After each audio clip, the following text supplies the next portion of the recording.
1:0 за Хилари Клинтон по првата од вкупно трите дебати во пресред на председателските избори во САД закажани за 8 ноември. Добро вечер. Вечерва во Топ тема.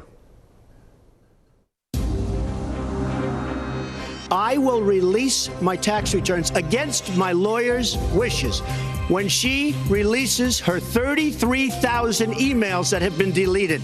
As soon as she releases them, I will release my tax returns, and that's against my lawyers. They say don't do it. One thing, Lester, is, he tried to switch from looks to stamina.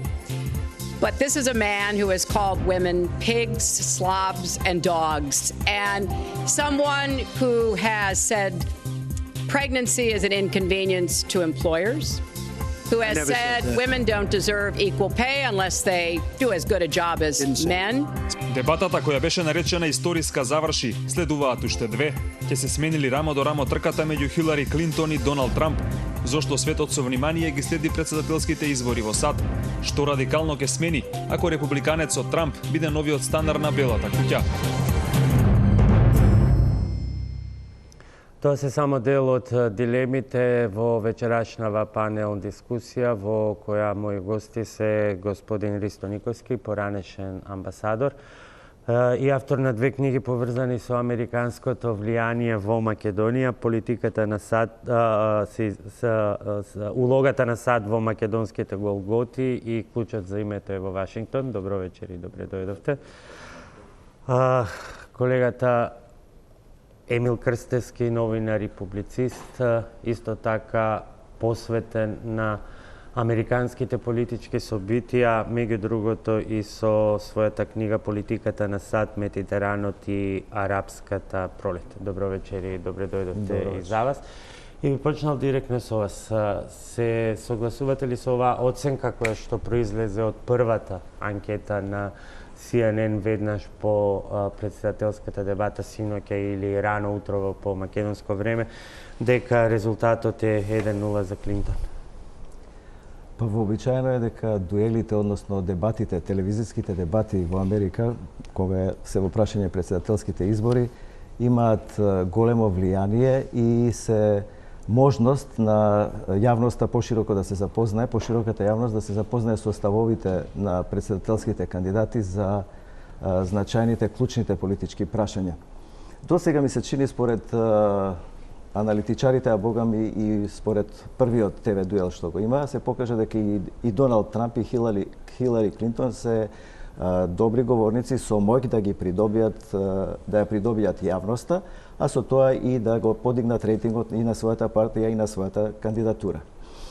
Не сум сигурен дека ова е историски, бидејќи многу лесно таму се даваат такви квалификации на историски, на многу значајни, пресудни и така натаму. Меѓутоа битно е, се разбира, ТВ дебатите се најбитни во целата оваа кампања и тие се три. Последната ќе биде на 19 октомври, кога ќе се разговара за сите прашања и за надворешната и за внатрешната политика и ќе има можност публиката да поставува прашања. Ова беше своевидно загревање во кој многумина имаа дилеми кој како ќе се снајде без вообичаените телепромтери пред себе, особено политичкиот досега аутсайдер Трамп кој немал искуство особено во 1-1 дуели. Да, ова ТВ дебата практично покажа дека досегашниот нерешен резултат според анкетите во Америка веќе сега има известна предност Хилари Клинтон, бидејќи тоа е разбирливо затоа што веќе пред некој ден и Нью Йорк Таймс и некои други гласила објавија дека застануваат позади незината кандидатура. Да не заборавиме дека Хилари Клинтон има поддршка и од актуелниот председател Барак Обама, од незиниот против кандидат партиски Сандерс, чија што програма е речиси целосно преземена во оваа кампања во однос на социјалата, економијата и правата. Тоа беше еден компромис за тоа да се повлече порано во оние критични држави. Ќе ги анализираме сите тие. Добро, има и поддршка и од незиниот сопруг Бил Клинтон и од други влијатели. Фала Богу. А Доналд Трамп е малку во дефанзива, затоа што тој е како бизнисмен и секогаш имал интерес за политиката, меѓутоа никогаш активно не бил вклучен во тие политички води, така што сега сам се бори, а да не забораваме дека и во самата номинација за кандидат за председател на Америка, тој имаше и во самата партија имаше контрадикторни мислења и немаше целосна поддршка. И се уште ја не. Па да, целосно можеби не сум сигурен најновите податоци какви се, но мислам дека кога ќе се обединат и веќе кога сега ќе влезат во една решавачка битка за председателската трка за влез во Белата куќа, мислам дека ќе се обединат и републиканците. Господин Николски, вашата оценка во однос на овие првични анализи дека еве дебатите кои за разлика од кај нас воопшто не ги нема, заборавивме како изгледаат, еве во САД имаат дури и клучно влијание на рейтинзите. Колку вие се согласувате со она што е првична оценка дека синоќа победник беше Хилари Клинтон? За разлика од нас што велите вие, сосема е сигурно дека во Америка ќе има избори во ноември. Нешто што не може да се каже за Македонија. Меѓутоа, видите, факт е дека мнозинството на аналитичари сметаат дека Хилари победила, била појалка, посилна, и тоа не е неочекувано, бидејќи таа има искуство државничко, била долго време во врвовите на власта и како прва дама, таа беше ангажирана. Меѓутоа, знаете, тие дуели се ни важни, влијаат силно на масите на избирачите. Меѓутоа, се уште односот меѓу нив двајца е отприлike изедначен. Така да не забораваме дека до скоро Хилари водеше и тоа релативно доста, ако не убедливо, али значајно. Сега тие се отприлike изедначени. Како ќе бидат последиците од овој дуел, ќе видиме. Меѓутоа, мислам дека се јавува нешто слично, еден феномен во Америка, како што беше во времето на Обама, кој за жал не се реализира. Обама беше некаква пресвртница во американската политика, со многу ветувања, со многу новини и сите мислеа дека Америка се менува. Што испадна тоа, дори му дадоа и Нобелова награда пред да ја заслужи, од сето тоа испадна едно големо ништо.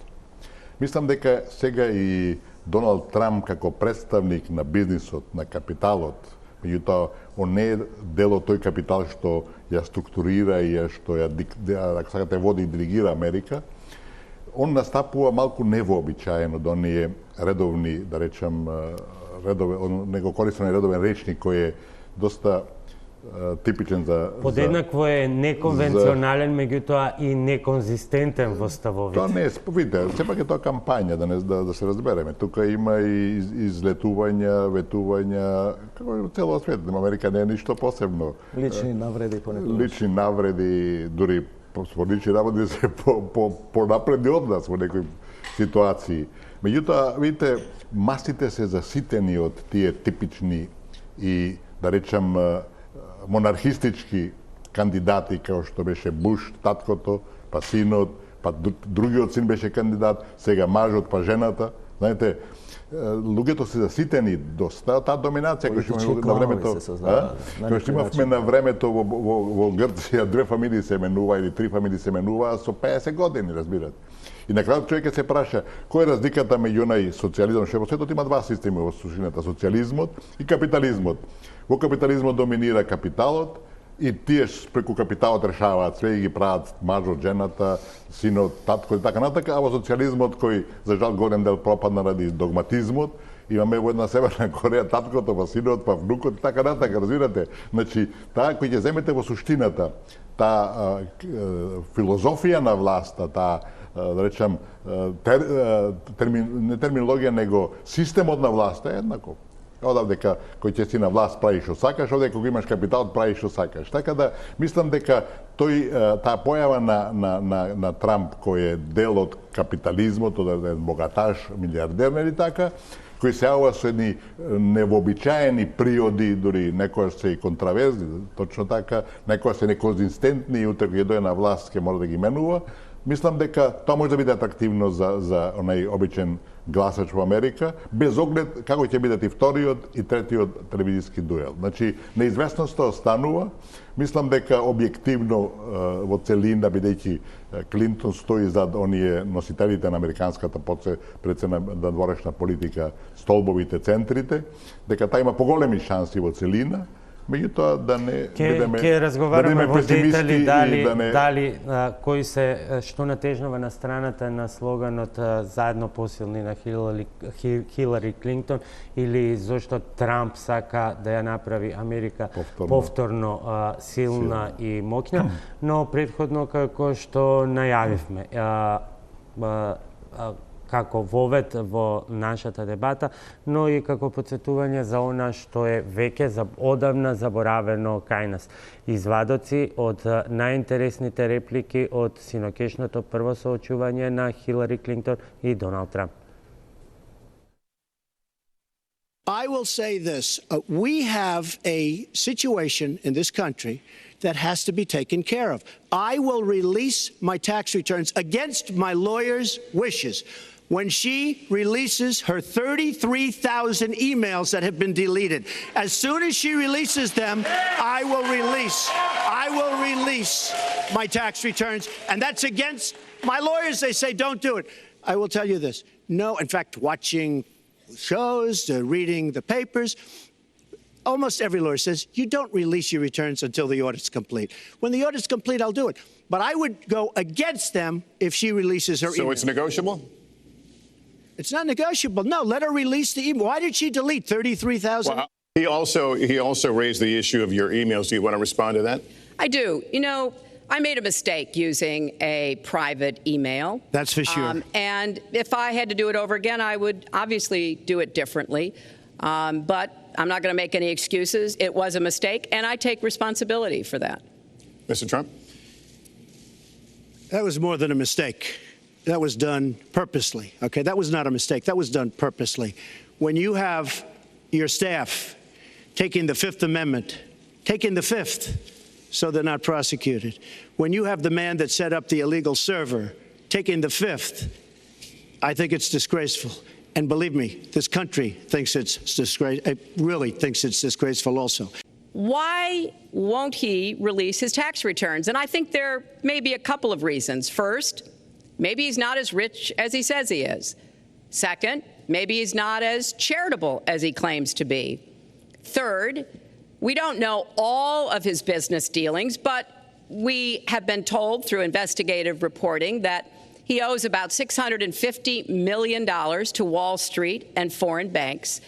Or maybe he doesn't want the American people, all of you watching tonight, to know that he's paid nothing in federal taxes, because the only years that anybody's ever seen were a couple of years when he had to turn them over to state authorities when he was trying to get a casino license, and they showed he didn't pay any federal income tax.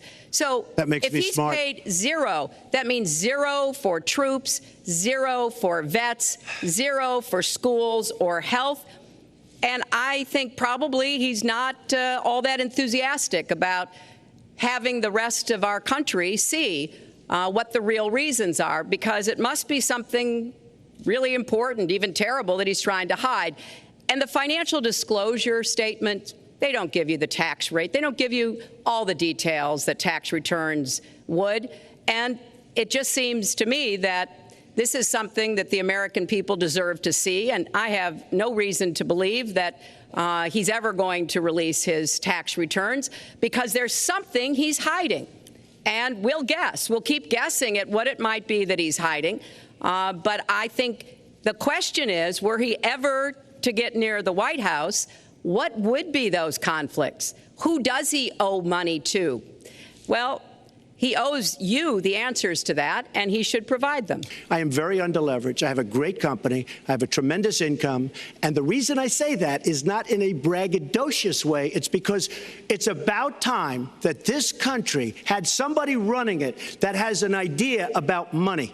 Our country has tremendous problems. We're a debtor nation. We're a serious debtor nation. And we have a country that needs new roads, new tunnels, new bridges, new airports, new schools, new hospitals. And we don't have the money because it's been squandered on so many of your ideas. Let you respond, and we'll move to our next. Because you haven't paid any federal income tax for a lot of years. Earlier this month, you said she doesn't have, quote, a presidential look. She's standing here right now. What did you mean by that? I said she doesn't have the stamina. And I don't believe she does have the stamina. To be president of this country, you need tremendous stamina. The quote was, I just don't think she has a presidential look. Wait a minute, Lester, you asked me a question. Did you ask me a question? You have to be able to negotiate our trade deals. You have to be able to negotiate, that's right, with Japan, with Saudi Arabia. I mean, can you imagine we're defending Saudi Arabia, and with all of the money they have, we're defending them and they're not paying? All you have to do is speak to them.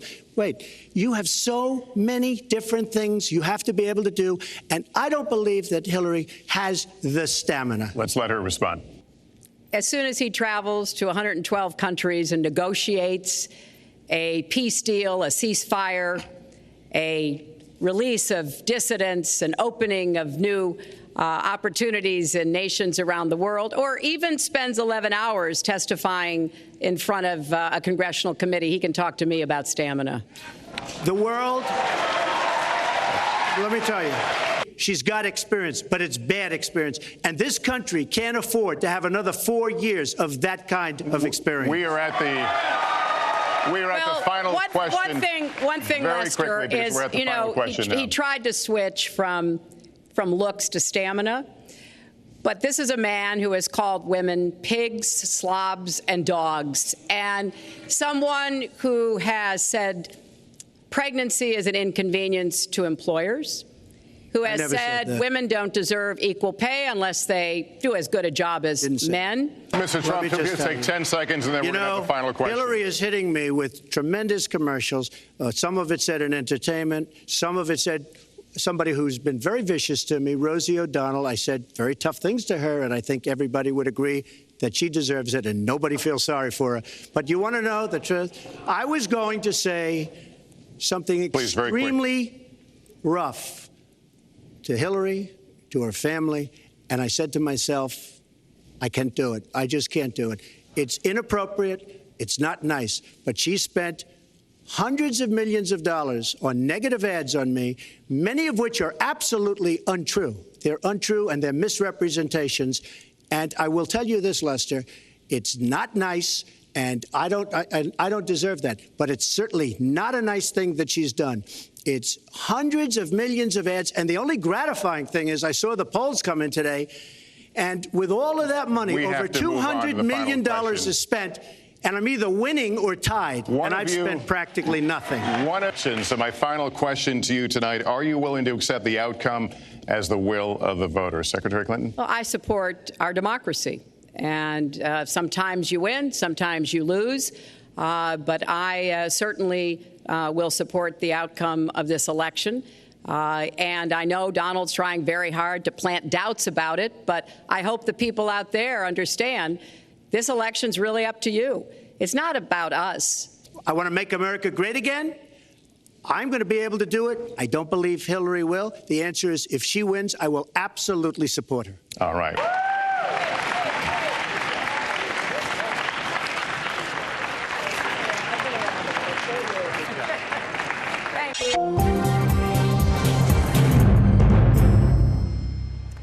Тоа беше само еден мал исечок од синокешната дебата.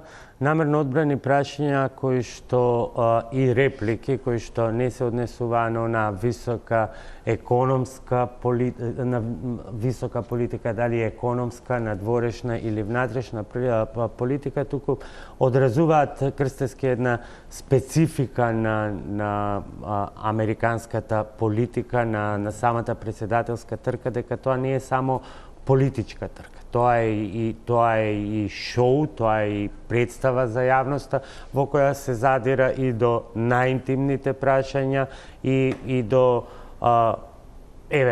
даночни пријави, која што е тема број 1 во последно време, мејловите кои што се скандал со кои што има известни безбедносни ризици и предизвици во него. Дали е тоа што ги прави овие избори специфични, оваа битка меѓу условно речено аутсайдерот кој никогаш политички, кој никогаш немал политичка функција и после Ајзенхауер би бил првиот председател доколку успее да седне во овалната соба, би бил првиот председател без претходно политичко искуство, наспроти Хилари Клинтон со сиот свој политички багаж кон себе. Па не би рекол дека е специфично тоа токму само за оваа дебата, оваа година. Мислам дека лична нишка имаат и лична димензија имаат сите први дебати што се организираат во председателските кампањи. Така беше и пред 4 години, кога ја следев во Соединетите Американски држави кампањата, односно битката за влез во Белата куќа помеѓу Мит Ромни и Барак Обама. И тогаш првата дебата беше исто така со повеќе лична димензија, во која Мит Ромни убедливо победи, така што и овој резултат што го кажуваат аналитичарите дека 1-0 води Хилари Клинтон, ништо не мора да значи. И таа лична димензија е широко прифатена во американската јавност. Тие сакаат да се интересираат за целокупната личност која е кандидат за председател на Америка. Пред известно време ние бевме сведоци на едно колабирање на Хилари Клинтон и тоа предизвика огромен интерес во јавноста. Зошто се тие прашања толку битни? Здравственото досие, наспроти, еве да кажеме, даночната пријава на... И едното и другото е битно. Луѓето се интересираат, американците, и за едното и за другото. Видете, оваа кампања предолго трае. Бара кондиција. Ова е специфична трка на двајца кандидати кои се највозрасни до сега во Америка и двајцата имаат по 70 години, односно Хилари 69, а Доналд Трамп 70 години, така што исцрпува, бара голема концентрација, големи напори и така што и народот сака да знае во каква кондиција здравствена е кандидатот. Башка што многу се битни нивните програми и нивните ветувања што ги даваат во своите програми.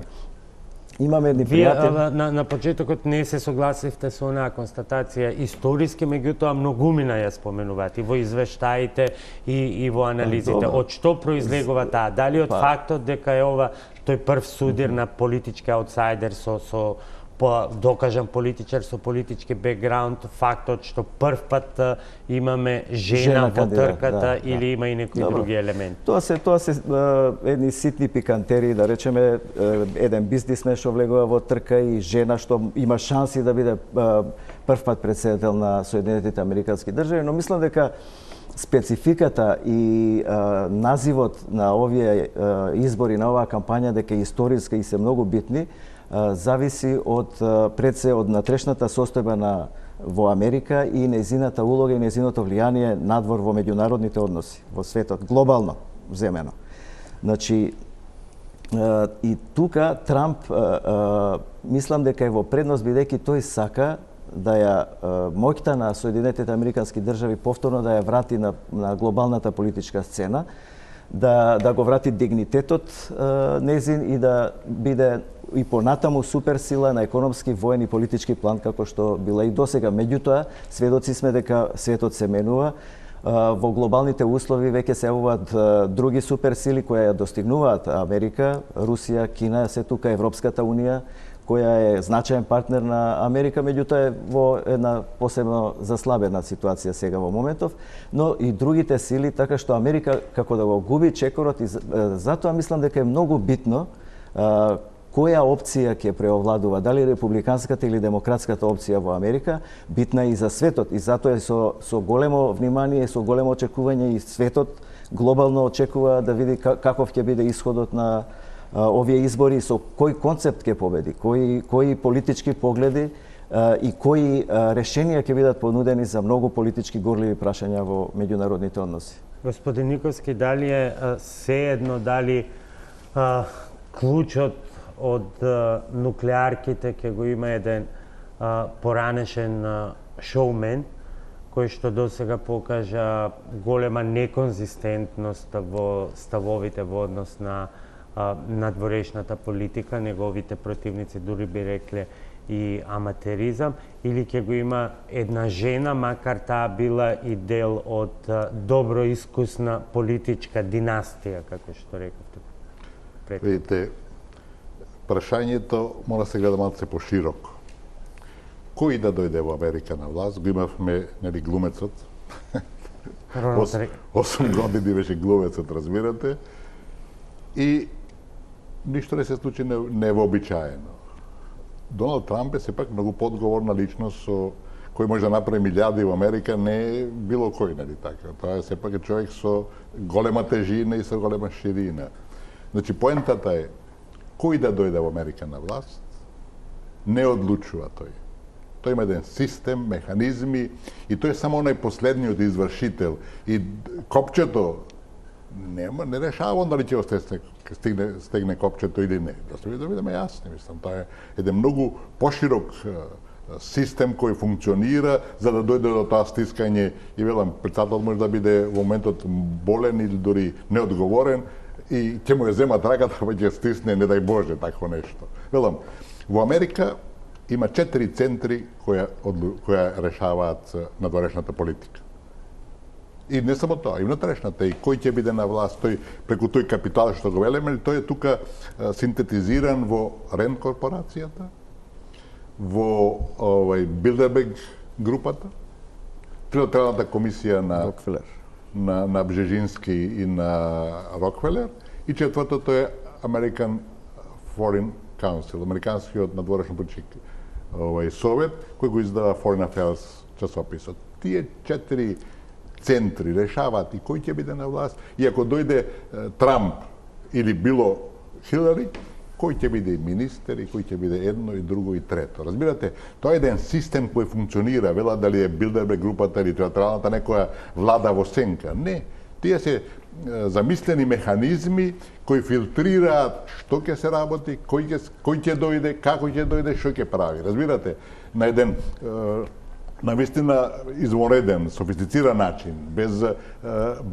диктат, без, како што беше на времето, политбирото, разбирате, ќе реши сите трчаат така. Добро, тоа е несомнено дека има институции кои си функционираат таму и политиката си е константа на некој начин. Меѓутоа, председателот дава сепак белек на политиката. Дава белек, али тој белек е, може би, во почетокот мандатот, некаде ќе превагне, каде е равно, каде речам е пата. Дилемата ми е ова колку за дебата никој не ја спори, се извинувам, никој не ја спори моќта на овие групации кои што вие ги споменавте, меѓутоа сепак таквото поедноставено толкување дека председателот е само фигурата, овие не, јас не го тврдам тоа, разбирате. Не, малку влегува во оној концепт на теорија на заговор. Председателот не е фигура, он е личност, он има власта, меѓутоа неговиот маневарски простор, сакам да кажам, е ограничен и не може од него да излезе. Единствено што е разликата де факто на надворешната политика, па и на надворешната политика генерално меѓу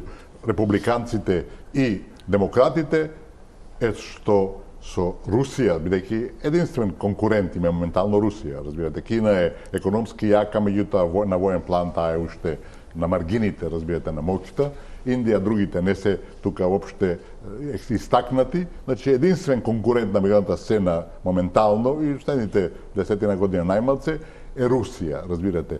Републиканците по традиција секогаш полесно се договарале со Русија и затоа речникот кој го користи Трамп према Путин, према Русија, иако е малце така да речам фолклорен во целина, разбирате, има некоја логика. И не им било секој да се договорат со Советскиот сојуз. За дел од американците и неисфатлив да се каже дека Путин е подобар председател од Обама. Да, видите, сите де факто договори кои се направени суштински со Советскиот сојуз на времето, сега со Русија работите многу тешко одат, биле меѓу републиканците. Тие го немале онај багаж на демократите, нели, левица формална, да одат во некаков сојуз или соработка со Русија, односно Советскиот сојуз, овие полесно им е. И мислам од таа гледна точка, па пошироко и однос на нашиот регион, мислам дека Трамп ќе биде подобро решение, бидејќи Клинтон веќе има негативен багаж во таа смисла, кој и преку нивните мејлови и така натака дојде до израз. А иначе кој спомнуваме мејловите, да кажеме дека еден таков престап, знаете што значи тоа? Тоа значи ги отварате картите пред цел свет со користење на приватен мејл на доверливи работи. Добро, картите предходно беа отворени со Wikileaks и со Snowden картески. Сакам да ви кажам дека еден таков престап, таков човек кој го направил тоа што не признава и грешката, треба да целосно елиминирана од внатната политика, бидејќи тогаш направила, нели така, што грешката ќе признава со мејловите, ќе направи со парите, заутре со оружјето, со притискање на копчето и до кај ќе иде тоа? Прв пат ги следев изборите во Соединетите Американски држави во 92 година, кога беа ривали Буш стариот и Бил Клинтон, кога победи прв. Значи, пред да заминам за Америка, јас бев убеден дека Буш ќе победи. Бидејќи тој беше 8 години подпредседателски кандидат, 4 години председател и практично републиканците имаат 12 години, 3 мандата. Меѓутоа, кога стапнав таму, кога ја почувствував атмосферата, амбиентот, кога почнав да ги посетувам митинзите, дебатите, и кога го следев печатот и телевизијата, видов дека американците сакаат промена, американците сакаат нешто ново, свежина, сакаат подобар внатрешен живот, без разлика на овие домашен живот. Мислам да пред се за домашната економија, стандардот нивни, вработувањата, социјалата, здравството и така натаму, образованието се разбира, а овие надворешно политички прашања се сосема маргинализирани, така што тие мејлови или не знам други работи што се однесуваат на надворешната политика, мислам дека немаат толкаво влијание во донесувањето на решение на 9 или 10% неопределени гласачи. Таму има 220 милиони, околу 220 милиони избирачи. Од тие половината излегуваат на гласање, околу 110 милиони, од кои 9 или 10% се неопределени. Значи, кандидатите сега се борат со домашни прашања. Не, тие се борат за да ги разбудат нивните гласачи, да ги натераат да гласат. А тие 9-10% дали ќе излезат или нема да излезат, тие се неопределени, не, мислам, секако дека се борат и за нив. Меѓутоа, пред се, сакат да го мобилизираат своето членство. И затоа Републиканската и Демократската партија има силни штабови по сојузните држави.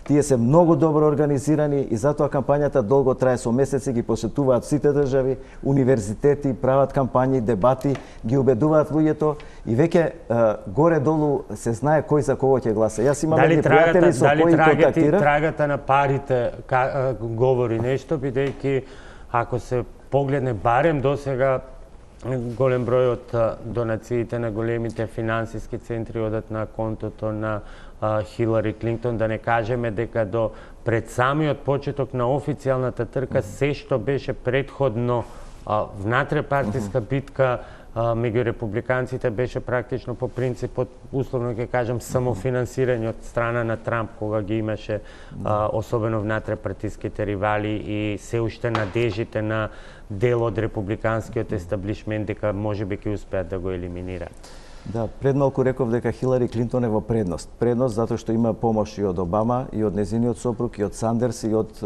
многу влијателни корпорации. Нью Йорк Таймс веќе застана позади неа. Тоа значи дека и многу корпорации, бизнис елита застануваат за незината кандидатура. Тоа не значи не случајно, апсолутно не случајно.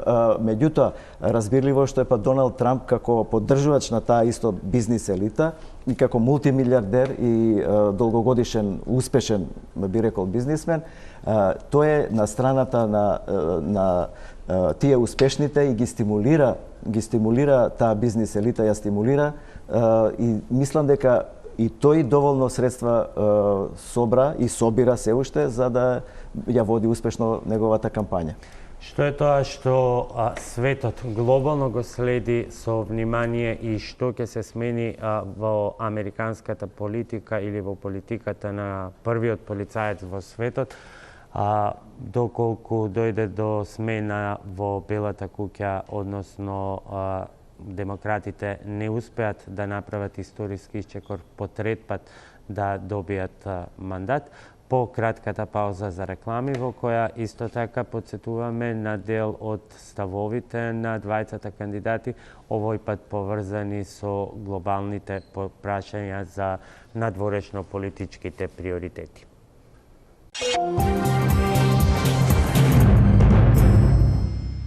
Добре дојдете назад во студиото на Топ Тема. Вечерва со амбасадорот Ристо Никовски и со колегата Емил Крстевски. Низ конкретни примери извадоци од синоќешната прва председателска дебата ги анализираме изборите во САД. А тоа не се само избори за председател на една држава, бидејќи изборот на една личност изборот на една програма може да влие на глобалните движења во светот. Пред да продолжиме понатаму, еве дел од соочувањето на Хилари Клинтон и Доналд Трамп околу дел од најгорливите прашања во светската политика. This is something that never should have happened. It should have never happened. Now, you're talking about taking out ISIS, but you were there and you were Secretary of State when it was a little infant. Now it's in over 30 countries. And you're going to stop them? I don't think so. I did not support the war in Iraq. 2002. That is a mainstream media nonsense put out by her because she, frankly, I think the best person in her campaign is mainstream media. My question is, since you would you like to hear?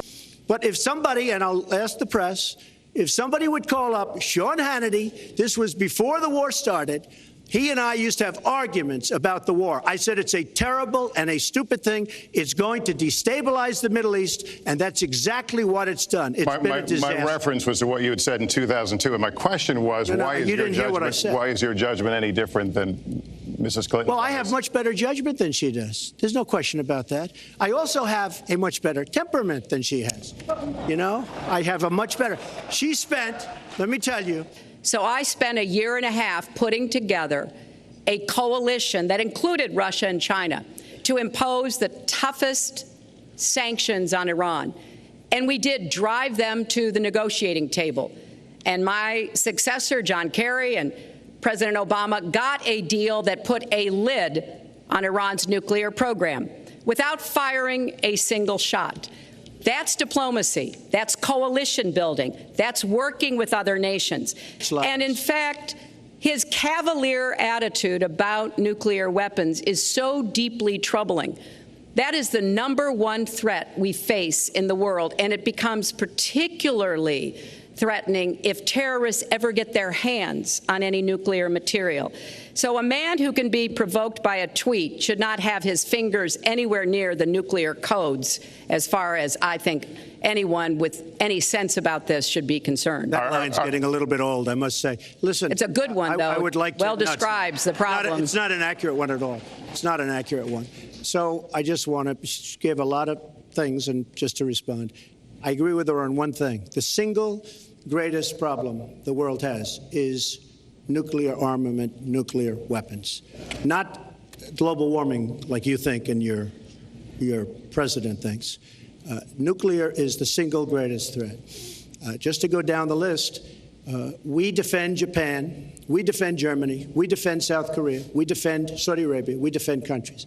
They do not pay us what they should be paying us because we are providing tremendous service and we're losing a fortune. That's why we're losing. We lose on everything. I say, who makes these? We lose on everything.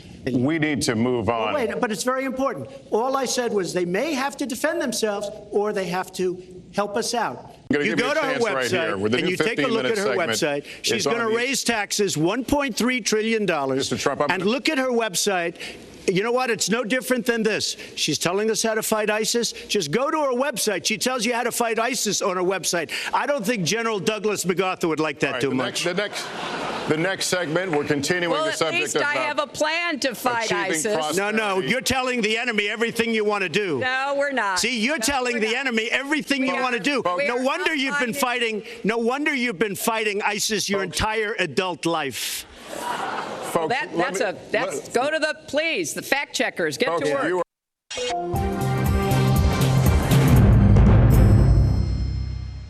Ево тоа беше уште еден извадок од репликите поврзани со дел од глобалните прашања, со дел од клучните прашања и предизвици во американската надворешна политика од синокешната дебата меѓу Хилари Клинтон и Доналд Трамп.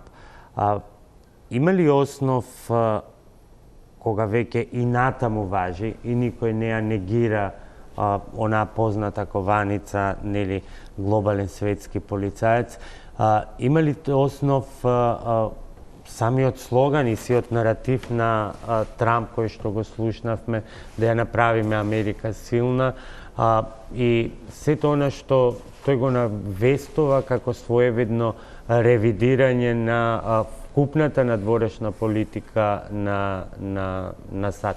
Не само во односите со Кина, Европа, на Блискиот Исток и така натаму.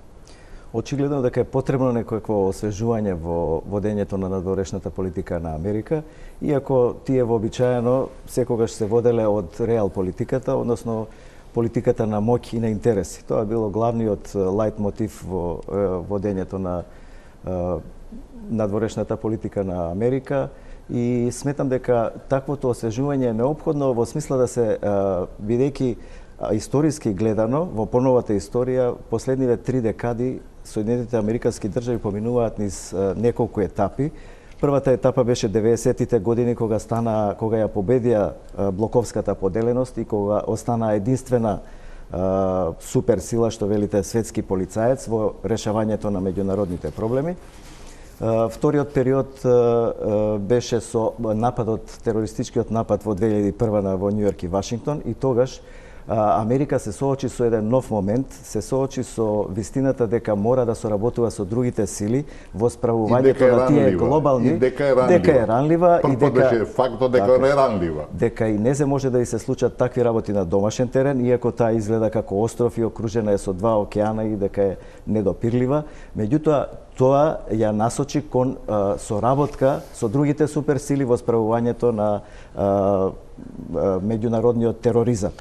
Третата фаза ми се чини беше кога се појави арапската пролет. Тогаш американската политика повеќе беше насочена кон Блискиот Исток и Америка и на односите со Русија, што вели амбасадорот. Значи, таа фаза беше во првиот мандат на Обама и тогаш во водењето на надворешната политика американците буквално ја спроведоа таа реал политика, справувајќи се со лидерот на Ал-Каеда, тогаш Осама Бин Ладен, со Гадафи, со Мубарак, со Садам Хусейн и со другите диктатори што ги сметаше за долгогодишни владетели во повеќе арапски земји од Северна Африка. Го гледам сега насловот Медитеранот и арапската пролет, се чини тоа е вашиот тоа е таа фаза која можеби катастрофална за светот. Која можеби се уште трае и финишира, да речеме, со Сирија. И тоа е таа пресметка со Русија, бидејќи Русија е единствено место каде што излегува на топли мориња е Сирија и таму има своја флота. Најверојатно тоа и пречи на Америка и предпоставувам дека Вашингтон ги насочува сите своји сили за да се справи во немоќта на Европа да се справи со тие проблеми и НАТО, па сепак мислам дека во тој поглед Трамп сака да ги придобие своите сојузници, бидејќи како што слушнавме во дебатата тој вели дека тие ништо не прават, нешто посуштествено за реализирање и заштита на американските интереси на меѓународен план. Значи не помагаат, иако се сојузници, иако се партнери, таа политика, ова толкување не може да се препознае низ тој вокабулар кој што вели ние не ги чуваме, тие треба нам да ни платат. Тоа апсолутно право. Значи имаме една нова реторика која што голем дел од стратешките партнери на САД ги натера да покажат со прст на предпазливост. Почнувајќи од Европа. Зошто е тоа? Видите, прво малку ќе се вратам назад, Емил го спомна околу финансирањето. Јас се обидував да најдам и вечерва и пред некое време колку пари располага Хилари, со колку располага Доналд Трамп. Никогаш нема да се знае. Чекајте. Точно. По принцип, али некој ориентир, разбирате. Факт е дека таа многу повеќе пари троши отколку тој. На прошлите избори кога беше, ми се чини дека вториот пат кога беше Обама избран, тој имаше $1,5 милиарди, а неговиот кандидат имаше $800 милиони. Разбирате? И сега ние зборуваме и кај нас цело време држат лекции да биде балансирано третманот, не знам, условите за сите политички партии, а тамо 2:1 беше скоро, разбирате. А со парите се купува телевизија, се купува све, значи де факто ти имаш однапред одлучено кој ќе победи. Тоа е еден поинаков систем кој што не се споредува со европскиот е тој кој што има низа ограничувања не само во Македонија и во други. Не, али тоа се основите на тој систем на избори, разбирате, или ова што New York Times застана на страната на на Хилари, то не случајно. New York Times е вториот по тираж вестник по овај, како се ка, Wall Street Journal, разбирате, он е вториот по, значи, со големо влијание. Али да се вратам на вашето прашање. Видите, ми се чини дека Трамп беше доста скромен во нападите на Хилари, меѓу другото не го спомна Бенгази, која е една тешка црна дамка на политиката на Хилари и неуспех еден. Видите, ако го анализирате и неизиниот период како државен секретар, ако го анализирате сите 8 години на Обама кои завршуваат сега, ќе видите дека на надворешно политички план имат само два успеси. Првиот е со Париската конференција за глобално затоплување, за климатските промени, разбирате, и вториот е со Иран. Ништо друго. Ако почнеме од Афганистан, да не одиме во Северна Кореја, ако одиме со Афганистан, продолжиме преку Ирак, продолжиме преку Сирија, Јордан, спомнавте Либија и Гадафи, ако одиме завршуваме со Украина, каде почна нова војна, разбирате, и Европа ја ставија во една неблагодарна ситуација, значи никаков успех, све неуспеси. И тоа е дел од нејзината политика, од нејзиниот на краен финален резултат, сваѓате. И дори ми се чини дека он беше доста ограничен во тие напади. Чие чедо е ИСИС? ИСИС чедо е американско чедо, да не беше тоа што го направија во Ирак и во Сирија, немаше да има услови за да се појави ИСИС. Така да и зашто сега таа борба против ИСИС е се со некои тактики, со не знам калкулации и слично, а не е одлучна. ИСИС може да се ликвидира за месец дена, ако не за 15 дена. Зашто не се ликвидира? Во однос на парите, некаде 526 милиони досега кај Хилари Клинтон, Доналд Трамп е нешто на половина. Барем што се однесува до пари. Да, сигурно многу повеќе. Се извинувам. Не, баш добро, што не ги најдов. Добро сте ги нашли. Да, јас не ги најдов, разбирате, али велам 2:1. Значи тоа одлучува кој каков третман ќе добија. Пропагандата го решава, медиумите го решаваат на крајот на денот резултатот. Према тоа, какви равноправни услови, не се равноправни условите. Меѓутоа велам, суштинското прашање е што на меѓународен план од пораз во пораз до немајка, да разбирате, до најочајнички обид да се дестабилизира Украина ради дестабилизација на Русија, со тоа што почнува нова конфронтација во светот, само за тоа да работи тој нивни индустријски сектор, воен сектор пред се, да може да се продолжи доминацијата нивна во Европа и слично. И оној што го вели, апсолутно е право. Зашто Европа зависна од американците? Зашто Брисел е следбеник на политиките на Вашингтон? Затоа што се уште Америка е гарантор на безбедноста на Европа. И зашто се случи Украина? Затоа што... Од каде прашање за двајцата, бидејќи имаме уште еден блок реклами, прашање за двајцата, од каде стравот кај одредени стратешки партнери на САД, има дузина изјави сега официјални, да не ги споменуваме, дека доаѓањето на Трамп може радикално да ја смени глобалната карта во свет. Мислам, ги знаеме оние изјави негови околу муслиманите, начинот на кој ќе ги третира границите со Мексико, дека за 30 дена ќе направи план за уништување на ИСИС и така натаму. Меѓутоа, сепак дали се политиките или стилот на нивна презентација што предизвикува известна доза на стравување, да речем. Во секој случај постојат два концепта, еден републикански, еден демократски во оваа предизборна кампања во однос на надворешната политика, а богами и во однос на внатрешната ситуација и состојба во Соединетите Американски држави. Овие изјави на Доналд Трамп дадени се во некои кампањи, во некои делови од кампањата, кога тој кажува за тој зид со Мексико, па мораше да се брани дека републиканците не се ксенофоби, не се исламофоби. Значи, тој ги брани тие ставови, тие се најверојатно извадени од контекст и се предозирани, препотенцирани, за да може да се критикува целокупната политика. Се чини вечерва, јас имам двајца републиканци, не се кајќи.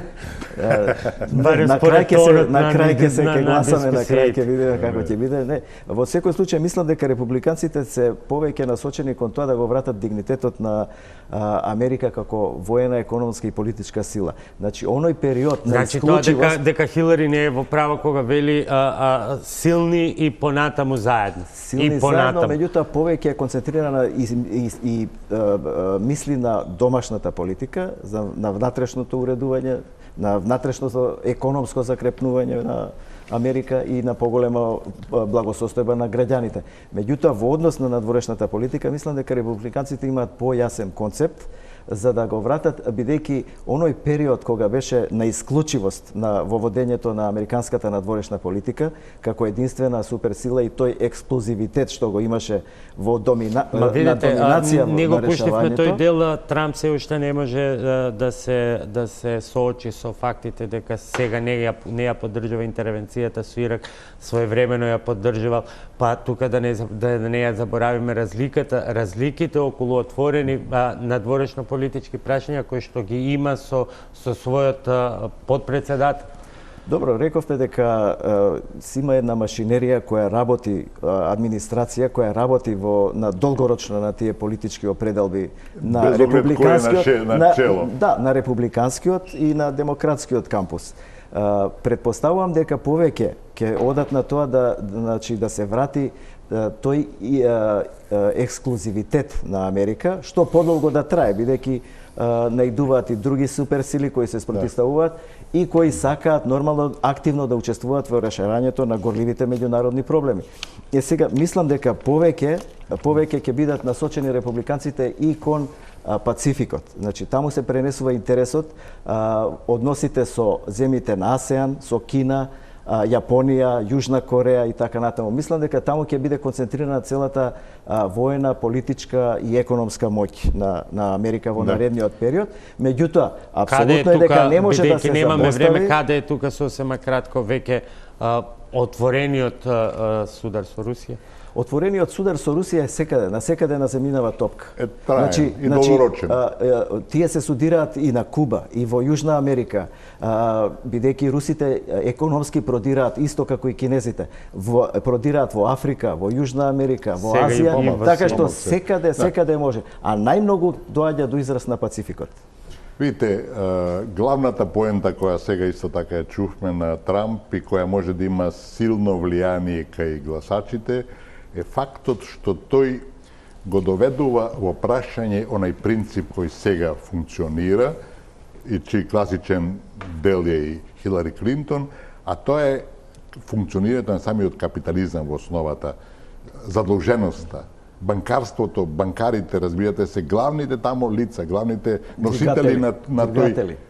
Двигатели на сето тоа. Знаете, Америка има некаде 16.000 милиарди долари има бруто општествен производ. Задолженост е 20.000 милиарди. И, знаете, имавме криза во крајот на 20-тите години која го сруши светскиот систем. Имавме во 2008-та криза која го направија најсоцијалистички мерики да го спасат системот. И тој капитализам оди во еден пропас. Разбирате, тоа може да оди до еден момент кога се руши.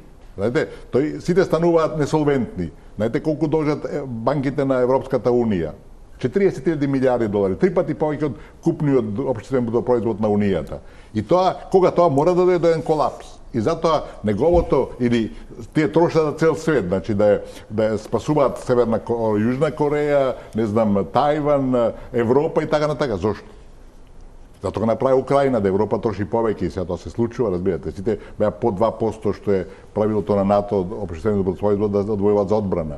И он сега го покренува тоа прашање и вели до кога ние ќе трошиме, зашто тоа оди и паѓа одеднаш. Мислам дека на таа основа Трамп може да добие многу поддржувачи, бидејќи за тоа ќе го спаси и светот еден колапс. Каде се во овие и глобални и внатрешно американски ваши анализи, каде е фактот дека на она историска низа која што прецизните американски аналитичари ја бележат, стои фактот дека имаме трка на двајца најнепопуларни кандидати до сега. Па не би рекол дека не се популарни. Трамп е подолго време присутен во јавниот живот во Америка. Хилари Клинтон беше 8 години прва дама во Белата куќа, беше државен секретар, беше гувернер на Нью Йорк Стейт. Така што постојано се скала која што се мери, не говорам за односот така, значи кој е сега во предност или не. Глобално гледано се работи за двајца кандидати кои на своја страна имаат највисок процент на луѓе кои се изјасниле дека не го сакаат ниту едниот, ниту другиот. Значи еден интересен феномен. Тоа е парадокс, да, феномен е, имате право да. Феномен е, меѓутоа не сум ги прочитал. Логично објаснување нема логично објаснување. Одиме со уште една кратка пауза за реклами, а потоа ќе се обидеме да одговориме и на секогаш присутната дилема при промената на жителот во Белата куќа, особено ако се менува и партиските, ако се менуваат и партиските бои. Тоа е политиката кон Балканот и особено кон Македонија. Тоа се прашањата во завршницата, по уште една кратка пауза за реклами.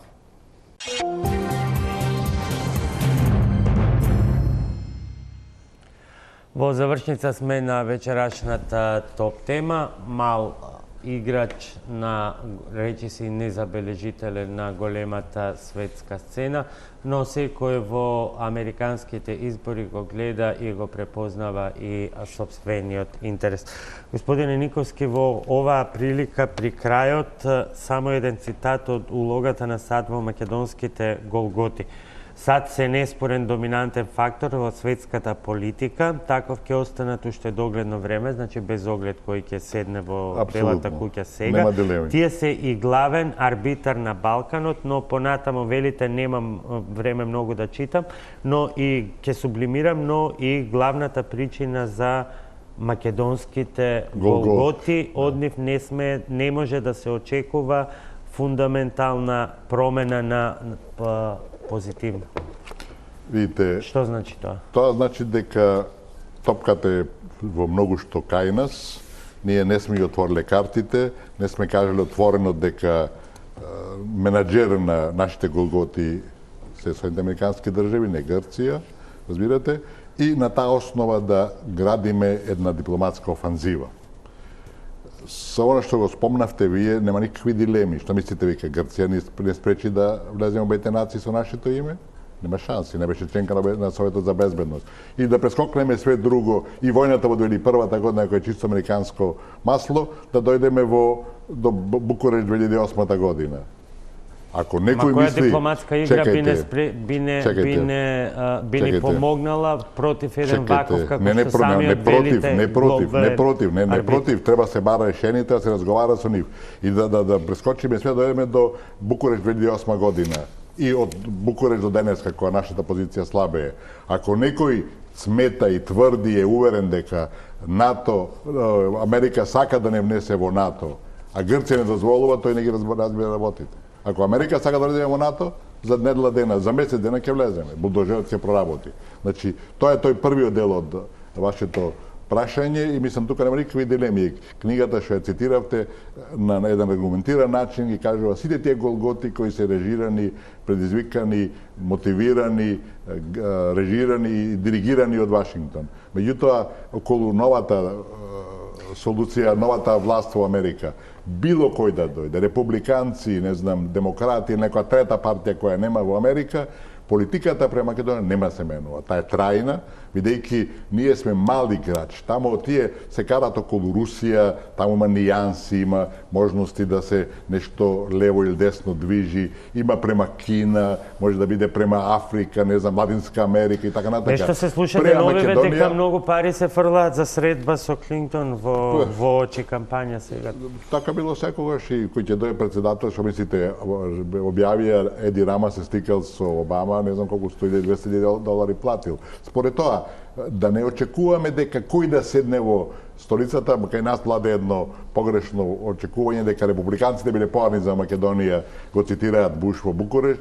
Буш сакаше да го заврши својот мандат со проширување на јужното крило НАТО со Македонија, Албанија и Хрватска, а не да ја помогне на Македонија. Така да он беше на крајот на мандатот, тоа не му успеа бидејќи други се комбинациите. Тој самит беше тотален дебакал бидејќи на друг крај беа Грузија и Украина и тоа пропадна. Не, тоа немаше врска со Македонија. Рековме дека последните 5 минути по 2,5 ќе ги подели. Значи, апсолутно нема да има никакви промени во американската политика во Македонија ако ние не се избориме, не седнеме на маса, не почнеме не јавно, туку на еден директен, таен, билатерален, доверлив начин, да ги отвараме прашањата, да им кажеме дека тие што бара да се прекрстиме, не повторува Грција, секој ден да се прекрстиме, американците ни изборуваат цело време. И тврдат, добро дојдени сте во НАТО, а велат, прекрстите се, па ќе ја приме. Фала им, јас на тако нешто благодарам. Крстевски, имате 2,5 минути и за реплика, дали глобалниот играч игра против Македонија и што можеме да очекуваме, односно дали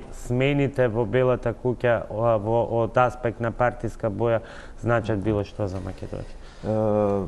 Па сметам дека било кој да биде исто, кој да победи на овие претседателски избори, нема драстично да се промени политиката на Соединетите Американски држави во однос на регионот, па и во однос на Македонија.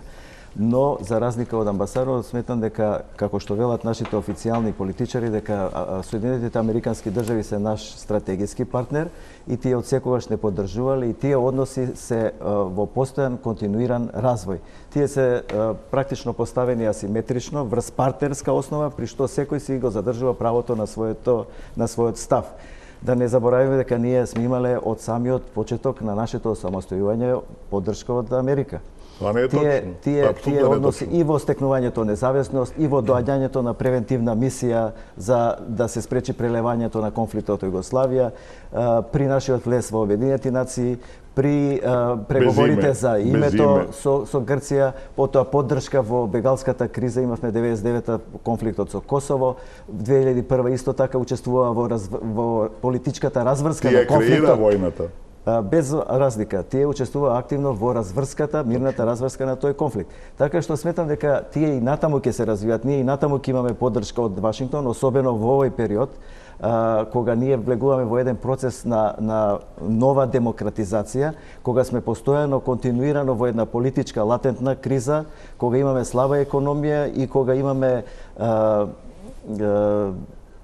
една нецивилизирана политичка елита без политичка култура која не знае да се справи со домашните проблеми. Меѓутоа, тоа не значи дека ако ја имаме поддршката од Вашингтон, дека ние треба да чекаме комплетна помош од нив. Ние треба и сами да учествуваме во решавањето на тие проблеми. Господин Никовски, за крај, од синоќа, тоа е привремено, значи после првата дебата, коефициентот за Трамп во обложувалниците падна. 27 септември е денеска, вие би прогнозирале кој ќе слави на 8 ноември или не? Велам, издеите се дека ќе биде Клинтон, јас навијам за Трамп, бидејќи Трамп ќе може да донесе нешто ново. Политиката на Клинтонка ја знаеме према Македонија и таа е неприфатлива. Меѓутоа, очекувањата се, бидејќи рековме тој естаблишмент кој креира американската политика, американската влада и кој ќе победи е на нејзина страна, бидејќи таа не нуди промени пошироки, ќе продолжи она иста техника и тактика која е погубна и за Америка во однос на дорешната политика, а и за Македонија. Јас сметам дека политичкото искуство сепак ќе доминира и давам предност на дамата во изборната кампања и во финалниот резултат. Значи, еден републиканец, еден демократ. Не, јас реков дека најверојатно тај ќе победи, али јас навијам за... Тоа го поддржувате... Ја го поддржувам Трамп, Трамп, да. Оттаму го извлеков заклучокот за републиканската припадност. Ви благодарам и на двајцата што вечерва бевте мои гости. Почитувани, тоа беше се во вечерашната топ тема. Утре со вас во истиот термин е Александар Чомовски.